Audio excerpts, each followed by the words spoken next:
I don't know why, but there's something that's really unnerving about this guy to me. From Godzilla x Kong: The New Empire, this is the Drownviper. And if you didn't see the movie, or if you did but maybe don't remember who this guy is, when Suko is following Kong around and they're going to where the Scar King lives, Kong goes to a river, he's attacked by this thing, he immediately kills it, and then he eats it, which is great, because I've always wondered if King Kong liked sushi or not. But it was a really cool monster design. It was only on screen for like 30 seconds. But clearly Playmates liked it because they made a really cool looking toy of it. Here's the box. You got Godzilla and Kong right there. Look at them with the pink. Like, oh man, they're so close to kissing. I hope the next one is Godzilla x Kong. Just, leave it at that. But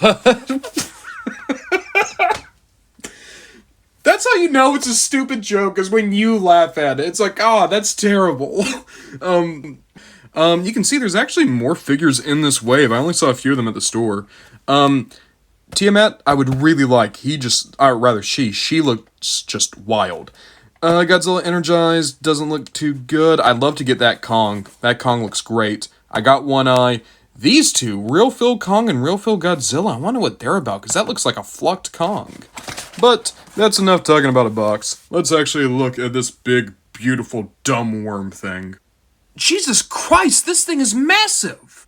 So because of the sculpting, I can't get this thing completely flat out, but look at how long it is, even while it's trying not to be straight. This thing is over a foot long! I got this for $10! Even when you try to constrict this guy so he doesn't take up so much space, he's still massive. By the way, he can totally wrap himself around any action figure you have, and it looks awesome.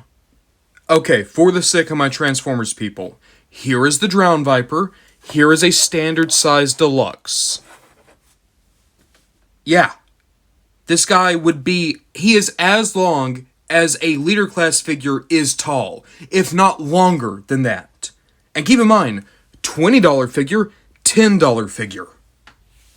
And that's without going into things like the paint. It's very subtle, but it's great. You can see the white is painted on, but there's a nice little wash to transition from the blue to the white. And then you have the yellow stripes throughout to break it up.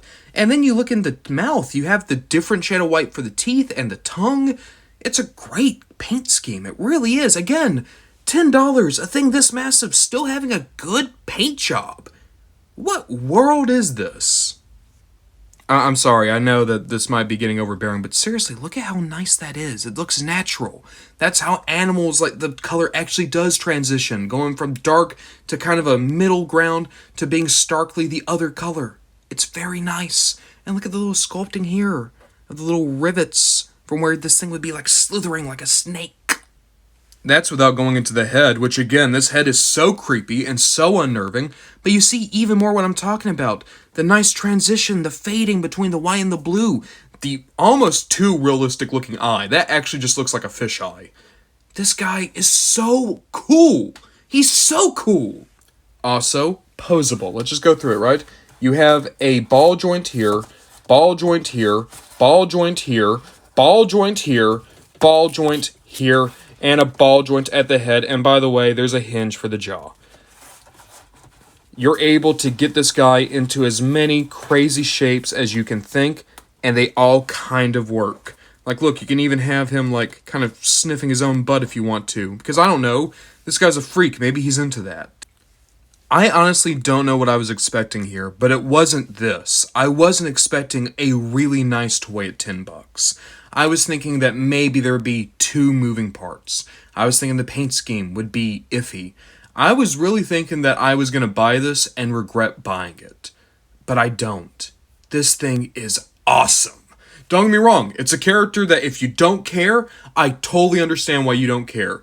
Barely on screen, only there really so that King Kong could have another big victory right before we meet up with Scar King. And there's already another monster in the movie that has a similar design, and honestly I think they look better, that being Tiamat. But that doesn't change the fact that Drownviper is so unique.